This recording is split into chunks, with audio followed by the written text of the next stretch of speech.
Ok. Bene, live questa sera con un ospite super eccezionale, lo vedete in video, Elfyn Evans. Ciao Elfyn.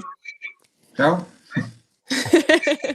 Direttamente dal Galles, Vittorio Caneva dal suo headquarters di Asiago, che ormai il buco è diventato quello che è diventato, e la Christine che ci aiuta valorosamente come sempre a tradurre. Elfyn, come stai passando le giornate di lockdown lì da te? So Elfyn, how are you doing these crazy days during the situation? How's it going? Yeah, it's okay. To be honest, it's obviously strange time for everyone, and obviously missing being in the car. But you know, we've been quite lucky that we live in quite a remote part of Wales, so we're allowed out to do some exercise. So, to be honest, I've been concentrating quite a lot on that, and yeah, therefore at least you have something you can work on. Beh, dice che chiaramente è un periodo un po' complicato per tutti, però che comunque ha la fortuna di essere nel mezzo del nulla e che quindi può comunque sempre fare un sacco di esercizio e ovviamente che manca essere in macchina, però che dice che ha tempo per concentrarsi e essere pronto per la prossima gara. Sta facendo molto sport? Che tipo di sport? What kind of sport are you doing right now? Mostly running and cycling, and then just a bit of gym stuff at home as well. So yeah, just spend a lot of time on the bike, to be honest, and then just some time in the gym as well. Okay. Dice che la maggior parte del tempo corre e fa bicicletta, però che ha anche un piccolo gymnasium in casa, quindi si allena anche lì. Bene, allora io partirei con una, diciamo, prima domanda. Nel 2012 ha vinto il WRC Academy, quindi quanto è importante per un giovane oggi partecipare a un campionato di quel livello che oggi si chiama Junior World Rally Championship? Okay, so he's obviously telling everyone that you won the WRC Academy in 2012, which is pretty amazing, so congrats. And he's asking how important it is for a young driver to participate in such an important championship, like could be obviously WRC Academy, or in this case, the Junior WRC. I think for me at the time, you know, it was the only championship that offered something to progress in the WRC. So, you know, we know that motorsport is expensive, and even then, the JWRC was a big leap over competing in something domestic, but it was within reach, you know, with some help from sponsors and some partners, etc. As well as, to be honest, some backing from the family. But what I saw in the championship was that there was something after if it was possible to win. So I knew that it was one chance, and therefore to have an opportunity like that is key. I think you're learning the correct events because you know, if you want a career in WRC, you have to learn the events as early as possible. And for me, that's why it ticked all the boxes really to compete in that championship. Cool. Ok, thank you.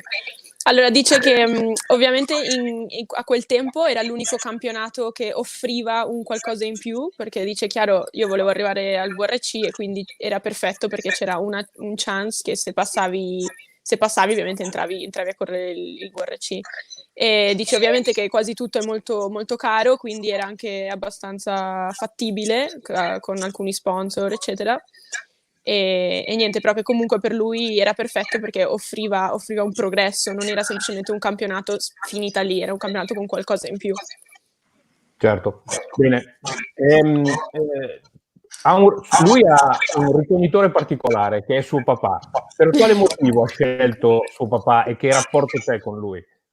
Suo papà okay, so this is what we were talking inglese. about before. Okay, the root note crew, so the gravel crew, it's your dad, right? Which obviously was a huge Brit champ, and obviously right now he's doing this. So why did you choose him, and like how does it go? I think initially it was a pretty easy fix because my pace note system was sort of it started off the pace note system that he used, and then you know as time went on, I obviously developed and changed things. But you know, throughout my career, he was obviously there and involved, and he understood, for one, the pace notes, but but two, we worked together throughout my whole career. So, a big part of it initially was that he understood the system, and I knew that he had the experience to do a good job. And actually, more recently now, it's more about who I believe will do the best job for me. And actually, I've thought sometimes about changing, because it's not always an easy job, and sometimes he says to me, "No, I think you need to find somebody else to do the job." But ultimately, I know I will struggle to find anybody who puts as much energy and time into doing the job as he does. So I think I have the best solution to get the most out of my gravel crew at the moment. That's really cool that you have that with your father, though. It's really beautiful. Allora, dice che ovviamente all'inizio era una decisione abbastanza facile, perché era la soluzione più comoda, no? Però che sa, tutte le sue note derivano da suo padre, e che quindi lavorano molto bene insieme, perché non hanno bisogno di dirsi niente, perché già è tutta la situazione automatica. Dice, ovviamente, a parte capirmi comunque anche come persona, la sua esperienza è vastissima, quindi non è semplicemente il fatto perché sono comodo con mio padre. Dice che, tra l'altro, la cosa che comunque lo motiva a tenere suo padre e non cambiare con qualcun altro è il fatto che lui pensa, bene, chi potrebbe lavorare al meglio per me, chi crede di più in me, ovviamente ci mette l'energia e il tempo come se fosse per se stesso. E quindi, tra l'altro suo papà è stato anche un buon pilota, me lo ricordo io quando correva, ha corso con tantissime macchine, tra le quali la Seat, e è anche uno che ha una grandissima esperienza, per cui penso appunto che sia molto giusto quello che dice.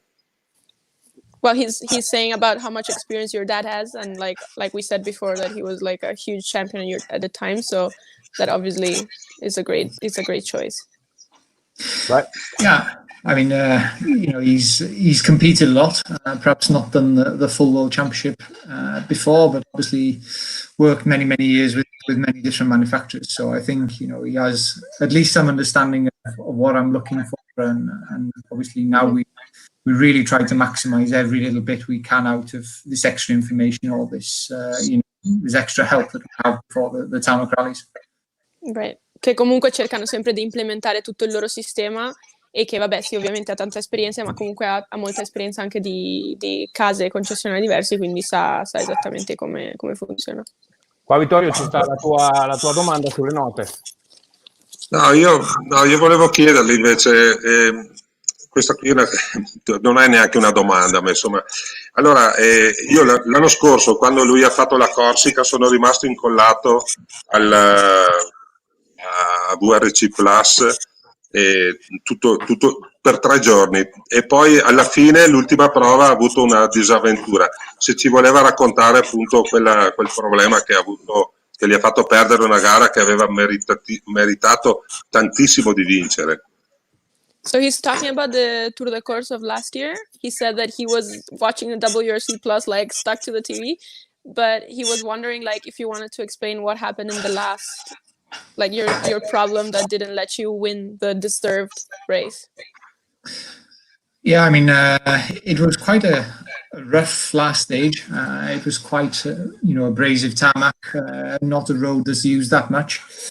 And there was a bit of a pothole in the road. It was a pothole, and it happened to be right on the line. And I missed this on the recce, but after watching my videos back after, I overtook another car who was obviously in the recce in this place. So I went off the line to overtake this car during the recce. And it was also something, my father thought, oh, it's not so bad. And I think what happened, some of the early cars went through the same hole and it wasn't so bad. We don't know, perhaps the hole got a little bit bigger with passage of some cars. I think other cars had rim damage and got away, but, it was typical that I picked up a puncture. But I guess, it's just one of them things, and, that sort of happens to anybody, but I think everybody will always remember because obviously it happened on the last stage. Right. Dice che vabbè, ovviamente era sull'ultima prova speciale, che a parte il fatto che comunque l'asfalto era abrasivo, come dice lui, però che c'era un buco con acqua proprio nella traiettoria, però che non è che, a parte non averlo visto durante il recce, che comunque era proprio sulla linea e quando lui aveva passato un'altra macchina mentre faceva le ricognizioni. Ok. Quindi sul video lui l'ha rivisto, però pensava che non fosse, diciamo così, problematico. Poi dopo ha detto chiaramente con tutte le macchine che sono passate tutto magari è peggiorata la situazione, è diventato più grande e niente. Quindi lui dice, ovvio è una cosa che succede, però è una cosa che poi non ti dimentichi mai, no? Certo. È stato veramente molto, molto brutto vederlo. Volevo anche dirgli they're che feeling bad for you. e anche per me che ero lì che guardavo di lì. Sì, è quello che gli ho detto. E lui, non so se lo sa, ma è considerato uno dei piloti in asfalto più forte, che è difficile che un pilota che viene dalle sue parti sia così veloce, così bravo nell'asfalto. E lo sa lui questa cosa qua? So he's saying that in Italy, you're pretty much, everyone thinks that you're like God on tarmac. And he was wondering, because normally people that come from your areas are like better in gravel. So he was saying like, do you know that's how they consider you, like the best on tarmac? It's all because I came to see Vittorio. That's That's a free course there again. Digli che non volevo fargli dire questo. He's like, I definitely didn't want him to say that, but no, but I mean, I think I was lucky when I was younger. Okay, the very first year of driving that I did was all on gravel in 2006. But then, you know, moving on from my second year driving, I did quite a few small tarmac rallies in the UK. Mm-hmm. And then in 2008, and then when I did the British Championship in my sort of early days, mm-hmm. You know, I did quite a lot of tarmac rallying over in Ireland. So, you know, I always did an element of tarmac rallying throughout my career. And then, you know, as I went through the junior ranks, I sort of got a lot of different advice from quite a few different people and tried to piece it all together to what I felt was right. And we did a few sessions, you know.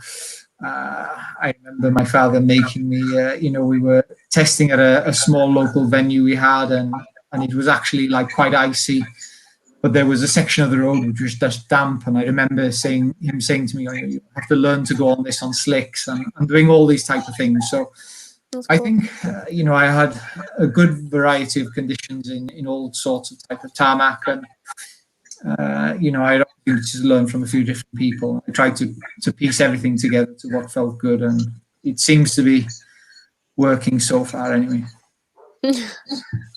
Ok, bueno, dice che comunque nel 2006 aveva fatto come primo anno, ha corso sempre solo asfalto, però aveva già fatto comunque qualche gara piccola d'asfalto, e poi dopo nel secondo anno aveva già cominciato a fare molte più gare d'asfalto, cosa che normalmente non fanno quelle della sua zona.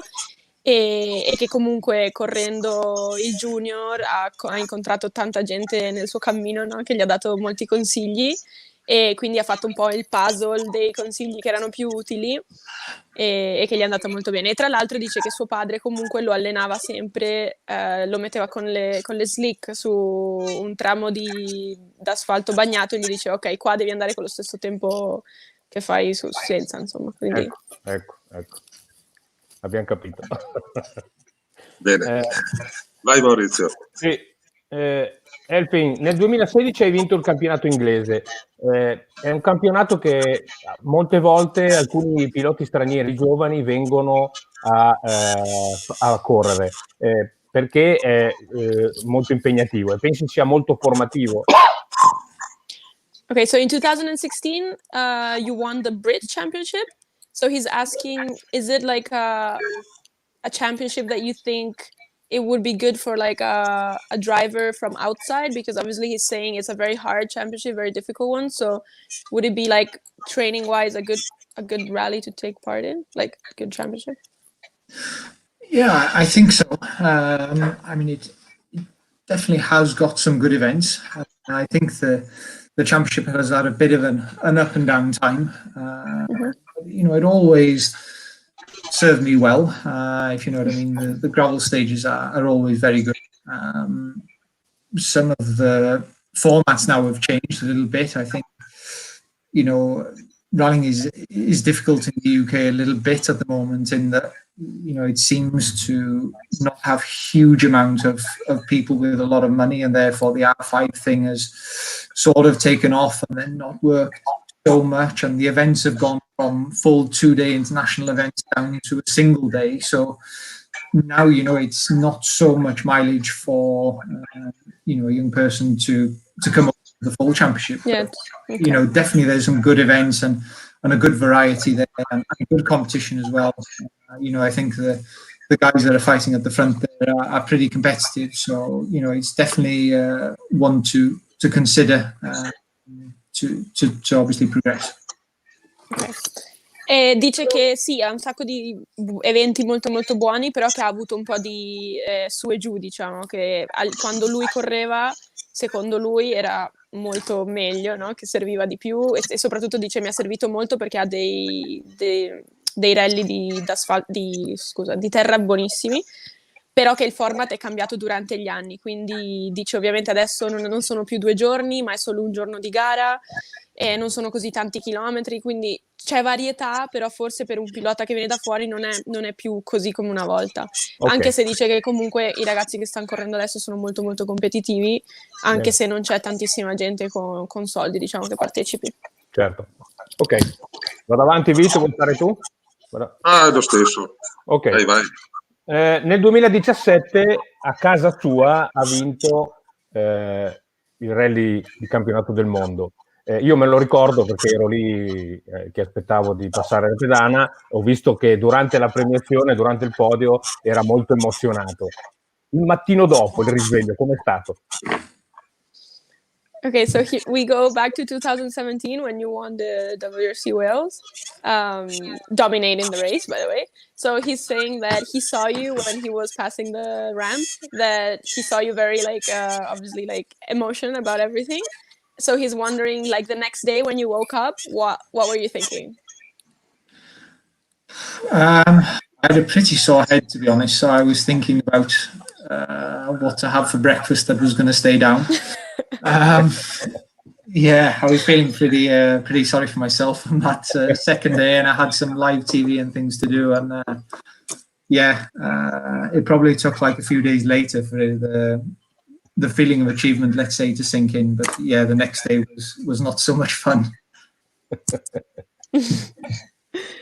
Beh, dice che ovviamente il giorno dopo non è stato molto divertente perché aveva un sacco di cose in TV da seguire e che non si sentiva benissimo, quindi cercava di più che altro concentrarsi su cosa mangiare affinché rimanga lì. Però dice che ovviamente i giorni dopo ha cominciato a realizzare il tutto, e quindi era emozionato come il primo giorno. Immagino.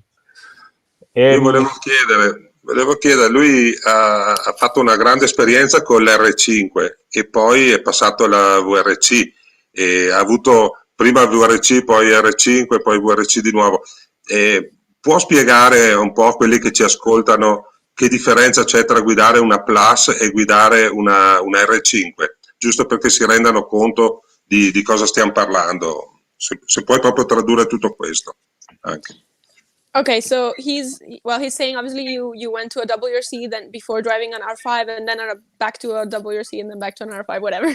So he's asking, can you tell us what's the big difference of driving R5 and driving a Plus?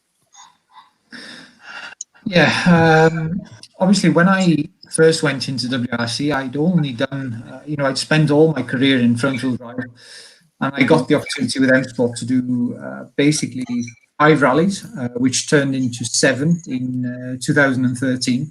So I only did very, very few rallies before I jumped into the World Rally Car the first time round. So I remember it was still a big shock for me, to jump into the World Rally Car at that time. Because I'd spent all my life really in these little R2 cars that, looking back, didn't go so fast, although you thought you were going fast. But, realistically, I did one of them 7 rallies in the WRC, so I had 6 rallies in an R5 car, and then straight into the WRC for a full season. So it felt like it took quite a bit of time to adapt to the speed of the World Rally Car, and I had a few accidents by failing to stop, braking too late, basically. So yeah, it took time to adapt. But actually, coming back the other way, when I jumped out and back into R5 in 2016, it was a shock to me initially, how much later you could brake with the R5 because you were carrying, that much speed.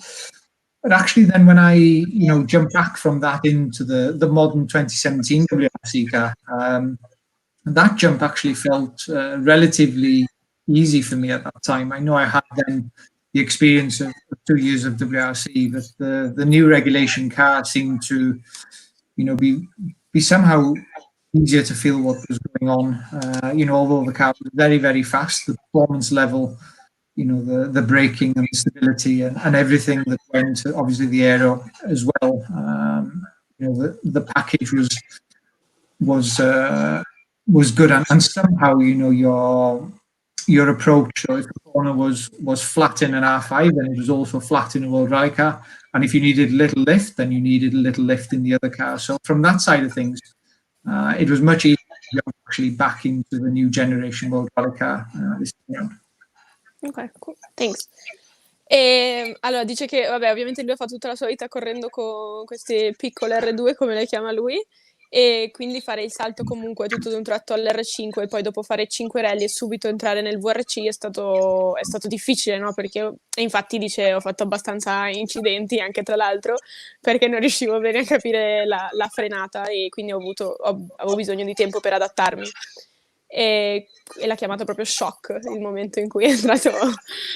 E comunque dice che alla fine poi quando dal VRC è tornato all'R5 il salto era abbastanza facile perché ormai avendo guidato tutte e due sapevi la velocità di uno, sapevi la frenata, la stabilità, ovviamente l'aerodinamica, tutto è molto meglio sull'altra auto, però dice comunque se devi passare flat, cioè in piena in un posto, probabilmente devi farlo anche con l'altra, quindi alla fine volevo dirgli che c'è Giovanni Bernacchini in linea che lo saluta e appunto volevo chiedergli che ricordi ha della gara che ha fatto con Giovanni. So they're saying that Bernacchini is online and is saying hi to you and they're asking if you remember the race with him and like how it was. Grande Joe. Yeah, of course I remember very well. It was, such a strange week, really, because I was living and working at M-Sport at the time. I got this opportunity, and I was doing a shakedown on the cars that were due to go to Rally Sardinia. And Malcolm turned up, and he never used to turn up to shakedown. And he told me basically that I would be doing the rally, but that I would have Giovanni sat next to me. We didn't really have much contact at all until, we landed in the airport on the Monday before. And I remember we just went and practiced making some pace notes. Obviously had to read them in English, but, he did a great job. And it was, he helped me a lot, obviously. To have my debut in a World Rally car like that was a big shock, but it was a very nice experience as well. And looking back now, I was driving pretty slow, but at least we got through and the result was good, which is what we really needed to do. E dice che è stata un po' una settimana stranissima perché ovviamente a parte non se l'aspettava di dover andare a correre il VRC Sardegna, però che lui a quel tempo lavorava e viveva con M-Sport in pratica, e quindi dice che a un certo punto Malcolm è arrivato, che normalmente non c'è mai quando fa lo shakedown, e gli ha detto in pratica che avrebbe corso con Giovanni. e dice praticamente siamo arrivati lì lunedì prova, tutto, abbiamo fatto le note e non ci conoscevamo quasi, quindi lui ha dovuto scriverla in inglese, però dice mi ha aiutato molto comunque per abituarmi al tutto alla novità, e quindi che è stata una bellissima esperienza. Grande Giovanni, che salutiamo. Ciao Gio. Elfyn, hai parlato di Malcolm. A fine 2019 c'è stata la chiamata Toyota e vi siete lasciati dopo tanti anni. Com'è stata questo momento in cui vi siete dovuti separare per ragioni lavorative? Okay, so he used the fact that you talk about Malcolm and he's asking, after so many years in Ford, in 2019 you received this call and you decided to break up So he's like asking, was this relationship breakup very hard for you? I mean, it's difficult, when you spend so long with one team. You definitely build up a certain element of loyalty with that team. I'd gained a lot of experience with M Sport, but also, some hard times as well. And, for sure, things were starting to look a bit better. Obviously, I had a difficult time with breaking my back last year, and they were very good to support me through all that and gave me sort of good support and everything that I sort of needed to carry on. But then, of course, when the call came from Toyota, it's a very well-funded manufactured team, and the president of Toyota personally sort of endorses the program, and the commitment that they put into the program is huge. And so, the number one focus is to win at any cost, and they do an incredible job. I could see that when I went to talk to them, and it was sort of with the direction I wanted to go in. Obviously, you're there, you want to win, you want to be champion. And I believe that my best opportunity to do that was to take the offer up with Toyota. And so, from a straightforward, let's say, a business decision, then it was quite straightforward, relatively easy. But at the same time, it was difficult to make the call to leave M Sport for so many years. Ok, dice che chiaramente è stato molto molto difficile dopo così tanti anni insieme, però e ovviamente perché costruisci comunque una relazione diversa, no? Poi però dice l'anno scorso è stato un anno un po' complicato con il fatto che si è rotto la schiena e tutto, e che comunque loro l'hanno sempre supportato e aiutato in tutti i modi. Però dice quando mi hanno chiamato da Toyota, che è comunque una squadra super ben fondata, che anche il presidente è praticamente la parte principale che è dentro a tutto il programma, per lui vincere era la cosa più importante, e quindi dice in quel momento era la mia migliore opportunità, e era una decisione più che altro di business, non di sentimento, no? Che cioè, è stato facile, però allo stesso tempo difficile lasciare questa cosa, però comunque è molto contento della decisione che ha fatto. Immagino. Abbiamo parlato di Toyota, quindi 2020 firma in Toyota e ritrova come boss, come datore di lavoro Tommi Mäkinen, che quando lui era un giovane ragazzino vinceva i mondiali. Com'è stata questo incontro? So he says in 2020, when you started working with them, that obviously your boss was Mäkinen. So he's saying when you were young, he was winning all these world championships and everything. How does it feel to have him as your like boss, manager, whatever? Yeah, it's obviously a little bit strange at first, and when you have him turn up to a test, then obviously you feel like you're being watched, you're being judged a little bit. It's strange in a way, but there's also a really nice part of it, and I think for the good of the team, it's really good to have Tommy there. I think there's so many good elements of the team that he's been a key influence of. And even down to the little things, such as the sort of atmosphere of the team. It's very much one where the team wants you to be relaxed, they want you to enjoy. I think Tommy really understood, what type of pressures that you could be under as a sort of manufacturer driver. I think he really tries to make our life as easy as possible, because I think he understands that that's when we perform best. And it's a great atmosphere in the team. Everybody still works very, very hard. But yeah, I really enjoy it. That's really cool. Ok, dice che all'inizio era un po' strano, però che tipo a ogni test si sentiva osservato, no? Perché ovviamente dice, cavolo, devo fare anche un buon risultato e tutto, però che è sicuramente la cosa migliore per il team, perché comunque l'influenza di una persona del genere non può che solo farla diventare la cosa migliore. E comunque dice che l'atmosfera e in generale tutto il team, per come lavorano e tutto, è buonissima, e soprattutto quando, cioè per lui che è un ufficiale, che si sente sempre molto stressato, dice che comunque è un team molto tranquillo, che vuole sempre che stiano bene e rilassati e quindi fanno il loro lavoro facile. Bene, bene. Vittorio, vado avanti, vuoi andare avanti tu? Sì, no, continua che Vai. va bene. Fiesta Plus, Yaris Plus. Ci sono delle differenze? Fiesta Plus and Yaris Plus. What's the big differences, if there are? Let's say, the regulations are very, very tight. So I think in terms of performance, I think you can already see from the timesheets on a lot of the stages, the gaps are very small now between the cars. So, there aren't mountains of differences.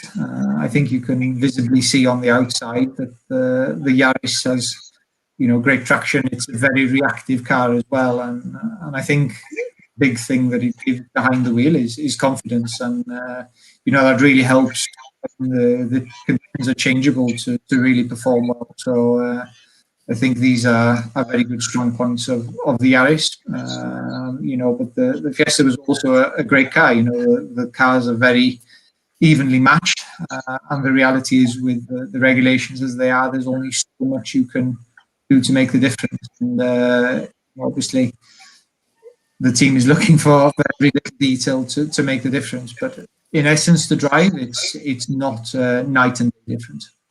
Ok. Dice che prima di tutto, vabbè, la differenza non è giorno e notte assolutamente, che soprattutto anche perché le regolazioni sono molto, molto strette, no? Quindi alla fine non c'è molto dove puoi tirarne fuori una differenza.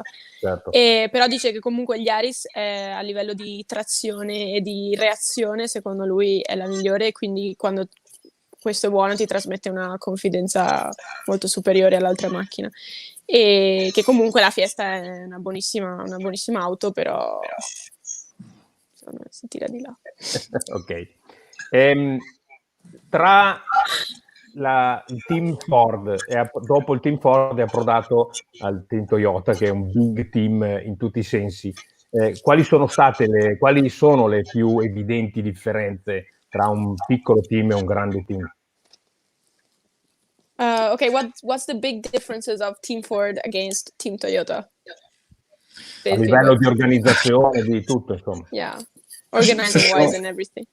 Yeah, I think it's there for everybody to see. That there's a lot more personnel at Toyota, and therefore there's a little bit more people to spread the work.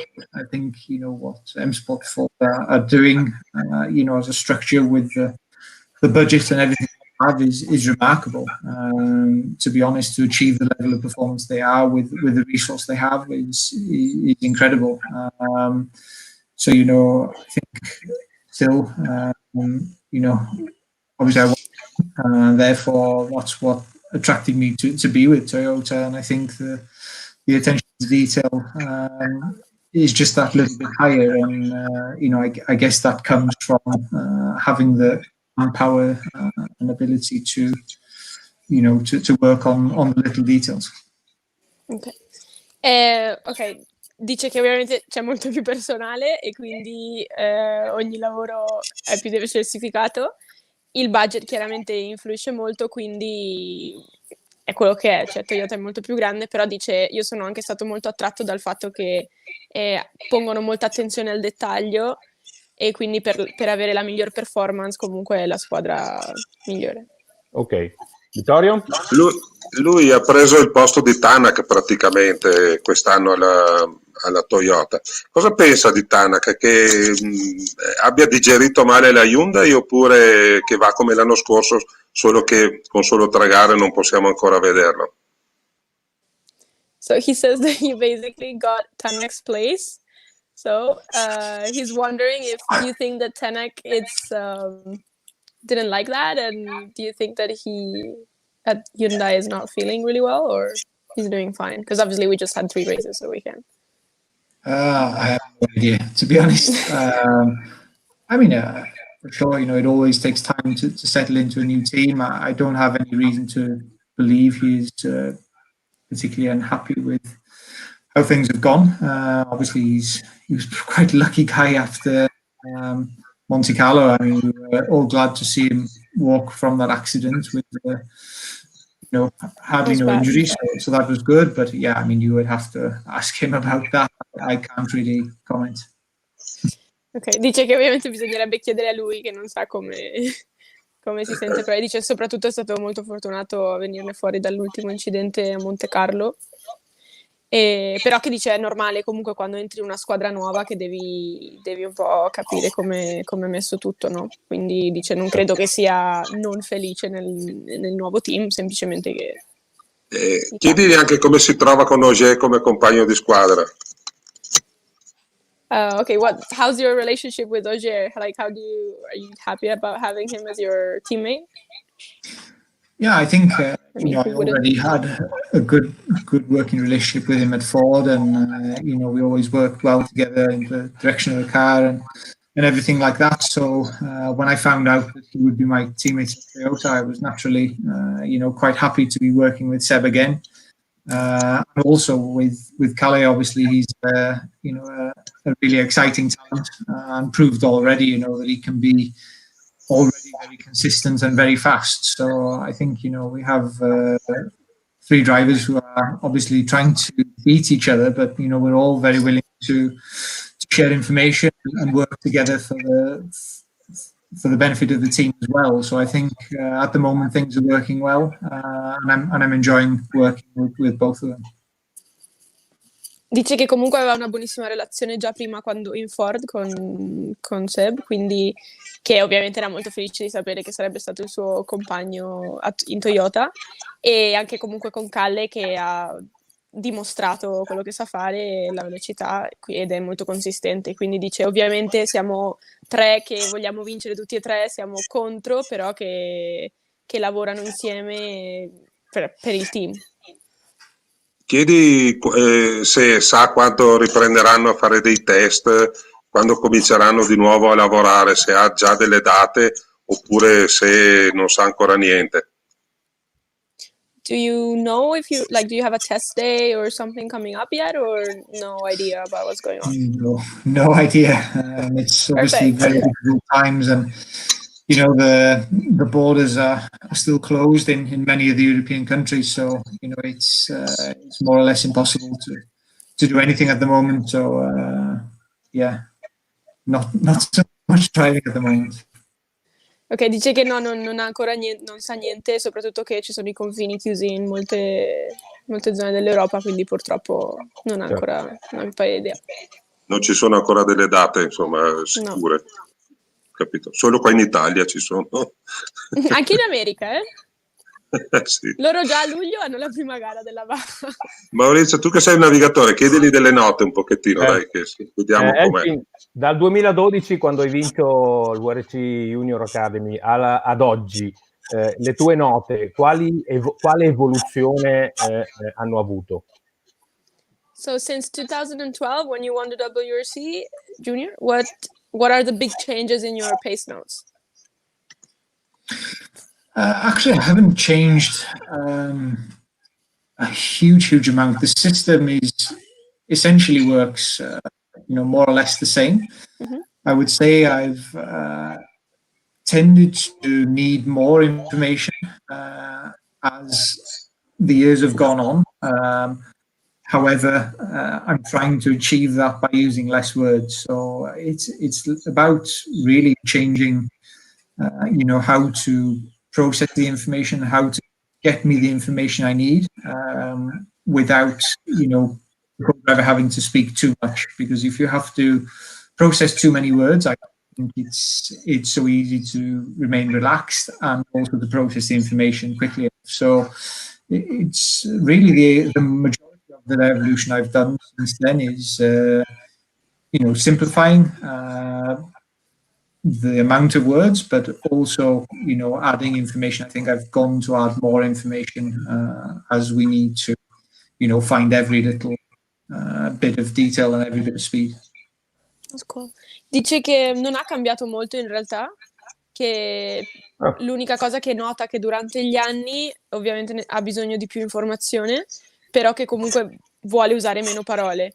Quindi ha cambiato un po' il modo di processare le informazioni, quindi il modo di dirle, e ovviamente ha evoluzionato aggiungendo parole, però tipo semplificando comunque la scrittura per non avere troppa informazione. Okay. Quindi note più forte? Più forte? So do you have like shorter pace notes basically? Ever so slightly, yeah. I think, the classic example is when I use, for example, don't cut. Now I just use don't. So you use one word less to describe the same thing. So it's those sort of changes, really. The fundamentals of the pace note system is still exactly the same, but maybe I just use a few less words to describe the same thing. Ok, sì, per esempio il non tagliare, che adesso invece di dover non tagliare usa non e basta. No, ok. Quindi la fondamenta è la stessa, solo che taglia. Quello che ricordo io è che ha le note praticamente al contrario rispetto allo standard, cioè la 1 è la più veloce, poi non ricordo se va fino al 6 o fino al 7, e non mi ricordo, prova a chiederlo. He says that he remembers that your pace notes were the opposite, basically, from almost the rest of the people, and that he doesn't remember if it was until 6 or 7. Yeah, so it's not necessarily all the way. I don't use number 1 and 2. So it starts with 3, and then up to 9. But 9 would be like a 90-degree corner, so like a square corner. Wow. So yeah, but then I have sort of 5 variations on every number as well. So I have open, a minus, a plus, a sharp to each of them numbers, and it's more or less angle based rather than speed, because I think it's better to describe the severity, and you can adjust your speed according to the conditions. I'm never quite sure how people manage to make the speed thing works, because if it rains, for example, or the grip is high, obviously that could change on the day. So yeah, mine are always based on the angle of the corner. Ok, dice che usa dal 3 al 9, quindi l'1 e il 2 non esiste, e il non ne ha 9 però è una 90 gradi. Quindi dice che semplicemente spiega l'angolo invece della velocità, perché dice non ho mai capito come la gente possa capirlo con la velocità, perché ovviamente cambia il terreno, quindi non ha senso, e poi aggiustare la velocità dipendendo dall'angolo. Ok. E poi dice che ha anche 5 variazioni dal 3 al 9, ha 5 variazioni in ogni Numero. Perché io ricordavo che aveva anche la 1, la 2 e la 3 una volta. Prova a chiedere se è vero, sono rincoglionito io, perché potrebbe anche essere. So he says that he remembers that you did have the 1 and the 2 at the time that you were with him. Is it possible? I don't think so. No? So. Okay. No, I never used 1 or 2. He's confusing you with someone else. It's like when you do that with a girlfriend, does not work well. A ver, no, dice che non crede di aver mai avuto. Che sono rincoglionito. Okay, thank I won't translate that. Okay. Digli che invecchiando succede anche questo. He says that that's the result of getting old. Allora, nel Svezia 2020, grande vittoria. Com'è stata in quelle strade che abbiamo visto essere disastrose, con gomme assolutamente non conformi? Sweden 2020, second race of the WRC with a brand new car and brand new win. He's asking how was it, like, because obviously the terrain was really crappy, and also your tires. Yeah, I mean the tire thing actually worked out pretty okay, because we ended up with new tires after every stage, more or less. So although the conditions were perhaps not so easy, tire-wise we were actually okay. So yeah, to be honest, the rally sort of went pretty well from the start, really, and I already mentioned that the car gives great confidence. You can really feel what's going on underneath you. And in those changeable conditions, I really felt comfortable and sort of became very naturally. I was able to drive very quickly, but without, let's say, having huge moments every second corner. It all felt relatively under control. So yeah, it was. It felt nice and everything. Dice che in realtà sì, che non è stato facile, però che, a essere sincero, era abbastanza comodo fin dall'inizio, sì, ovviamente per le prestazioni della macchina, e che è riuscito a essere veloce senza avere momenti, quindi non so. Bene. Super. Fisico e mente, per guidare a questi livelli, queste macchine devono essere, diciamo così, molto allineati. Lui usa particolari tecniche anche di allenamento non solo fisico ma mentale? Okay, so he says that physically and mentally you have to be very, very, like, obviously focused for these kind of races that are very hard on you. So he's just asking if you have like special trainings or something, I don't know, you practice that you want to talk about. Nothing too specific. I think, in rallying from a physical perspective, I think you have to have good over the board fitness. I think if you were really good at running a marathon, then you would still have something missing in your sort of training portfolio. So I tend to sort of divide my time sort of 3 or 4 ways, and one is I spend quite a lot of time on the bike, and for me, mountain biking is good because you still have to concentrate while you're fatigued, and therefore good. Running, because it's easy to do everywhere you go, and you tend to get a good workout. Doesn't matter, sort of, you don't need so much time, so you only need better trains. You can go running anywhere you go. And then the one I've been focusing a bit more on recently is the strength and conditioning side. Obviously, it was highlighted with breaking my back in Estonia. I was already working quite a bit on it then, and I don't know how much more you could do to prevent that. But I think the stronger you are, especially in your core and in your back, this can only help, sustain to stop them sort of injuries. And also it just means that you don't feel, that the wheels are heavy, for example, when you're trying to change the wheel in a rush between the road section, etc. So yeah, I'm just dividing my time to just get a general good, sort of fitness portfolio. Really, there's nothing really one thing that I do in particular. Have you ever tried the light one? That's pretty cool. Yeah, I tried that somewhere. I don't remember where I tried it, but ok, just once. I don't do it regularly.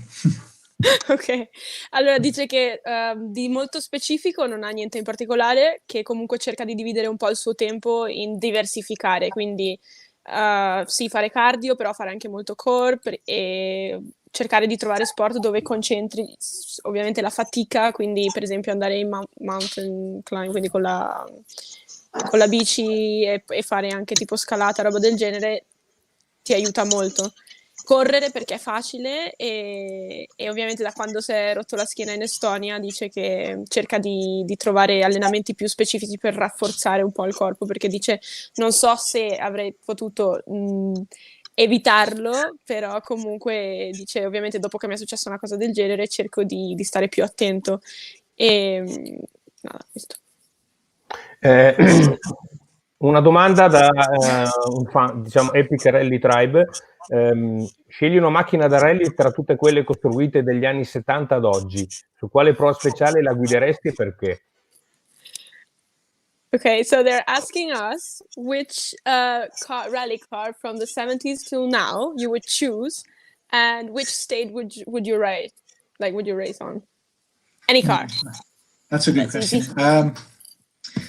I wouldn't be too fussed on which particular brand, but it would be a Formula 2 Maxi Kit car, and it would have to be something like there's a stage in Ireland called Tor Head, which we did as part of the British Championship. It's very fast, but with some jumps, and it has a really nice character. Is it tarmac? Yeah, it's tarmac. Yeah. Okay. So yeah, I would pick a stage like this. Okay. Dice che, vabbè, Formula 2 Maxi Kit Car e su uno dei stage che lui conosce dell'Irlanda, di asfalto, perché dice che è bellissimo, ha un sacco di salti. Gara difficilissima. Capito quale, capito. They know Bene, which one dai. it is and they're like, oh yeah, that's pretty hard. Vittorio? Ma niente, io domande non ne ho più, ho solo un grandissimo bel ricordo di quando abbiamo lavorato insieme, perché ho visto subito che era un ragazzo che andava forte e quindi è una grandissima soddisfazione per me quello che ha fatto e soprattutto rivederlo anche questa sera dopo tanto tempo.